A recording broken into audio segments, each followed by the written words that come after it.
నిజమైన పూజ అంటే ఏంటో ఈరోజు తెలుసుకుందాం. పూజ గదిలో 30 నిమిషాలు, బయట 23 గంటల 30 నిమిషాలు ఉంటాం. అంటే పూజ ఎంతసేపు? 30 నిమిషాలు చేసినట్టు. ఆ పూజ గదిలో చేసిన 30 నిమిషాల్లో మనసు ఎంతసేపు ఉంటుంది భగవంతుడి మీద? మళ్ళీ ఆ సమయంలోనే మరి ఎన్ని పనులు గుర్తొస్తాయి ఆ మనసుకి, ఎంత ఆరాటంగా ఉంటుంది. అసలు భగవంతుని మీద ఒక్క క్షణం నిశ్చలంగా నిలుస్తుందా? మరి ఏది పూజ? ఎంతసేపు పూజ? ఎక్కడ చూస్తావు ఈశ్వరుణ్ణి అని ఇవన్నీ ప్రశ్నలు. నిద్ర లేవగానే మరి ఎవరు గుర్తుకు రావాలి? శ్రీహరి గుర్తుకు రావాలి, ముగ్గురు అమ్మలు గుర్తుకు రావాలి, భూమికి నమస్కరించాలి, అరచేతిలో లక్ష్మీదేవిని, సరస్వతీదేవిని, పార్వతీదేవిని చూసుకోవాలి. స్నానం చేస్తుంటే గంగా యమున నదులు గుర్తుకు రావాలి. అందుకే శ్లోకం చదువుకోమంటారు. స్నానం చేసేటప్పుడు ఆ శ్లోకం చదువుకుంటే అది అన్ని నదుల ఉదకంతో జలంతో స్నానం చేసినంత ఫలితం వస్తుంది అని చెప్తారు. తర్వాత దీపం వెలిగించేటప్పుడు జ్యోతి స్వరూపుడైన పరమాత్మ గుర్తుకు రావాలి. అది కూడా దీపం జ్యోతి పరంబ్రహ్మ అంటాం కదా, ఆ పరమాత్ముడు గుర్తుకు రావాలి. తర్వాత కూరగాయలు పళ్ళు చూసినప్పుడు ఎవరు గుర్తుకు రావాలి అంటే, ఎవరి వల్ల ఆ పళ్ళు అలా మనకి చక్కగా కన్నులకు ఇంపుగా ఆనందంగా కనపడుతున్నాయి అంటే వరుణదేవుడి అనుగ్రహంతో కనిపిస్తున్నాయి. అందుకని వాటిని చూసినప్పుడు వరుణదేవుడు గుర్తుకు రావాలి. వంట చేస్తున్నప్పుడు ఎవరు ప్రధానంగా మనం వంట చేసేది అంటే అగ్నిదేవుడు కనుక అగ్నిదేవుడు గుర్తుకు రావాలి. అన్నం తింటుంటే కడుపులో ఉన్న వైశ్వానరుడు గుర్తుకు రావాలి. అహం వైశ్వానరో భూత్వా అని శ్లోకం చదువుకోమంటారు భోంచేసేటప్పుడు. తర్వాత అన్నీ బ్రహ్మస్వరూపమే అని బ్రహ్మార్పణం బ్రహ్మహవిర్ శ్లోకం చదువుకోమంటారు. అంటే ఆ శ్లోకం చదివినప్పుడు అన్నీ పరబ్రహ్మమే అని గుర్తొస్తుంది.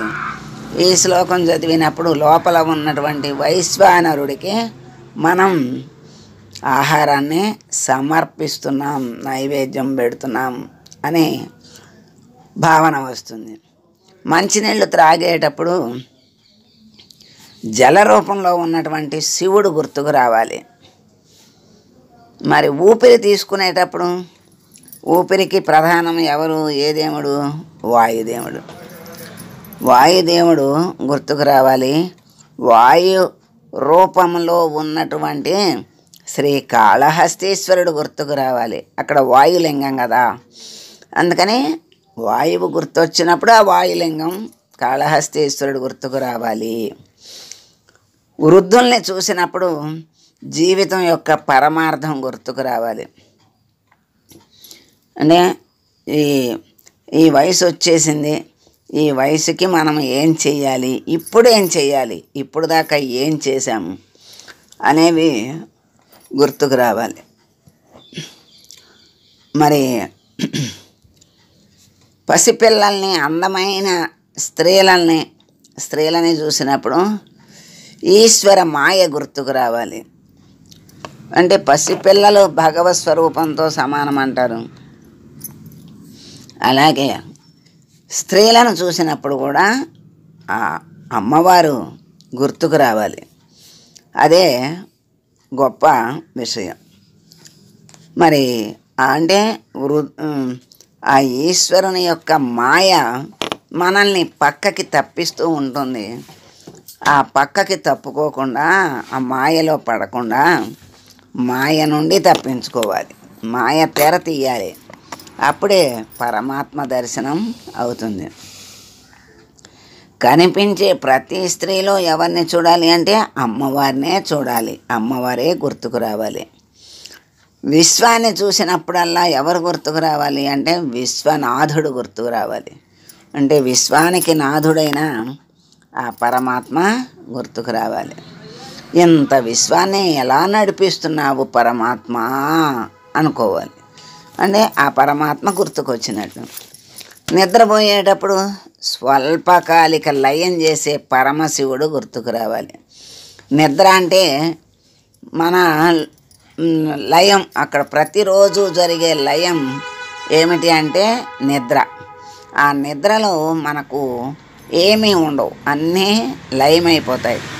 ఆఖరికి శరీరము కూడా లయమైపోతుంది, శూన్యమైపోతుంది. అది స్వల్పకాలిక లయం. ఆ లయం మనకి పరమశివుడు లయకర్త, లయాన్ని చేసేటువంటి వాడు గనక ఈ నిద్రపోయేటప్పుడు ఆ శివుడు గుర్తుకు రావాలి. మరి ఈ విధంగా అన్నింటిలోనూ పరమాత్మని చూడగలిగితే కనిపిస్తున్నప్పుడు నువ్వు నిజమైన పూజ చేశావు అని గుర్తు.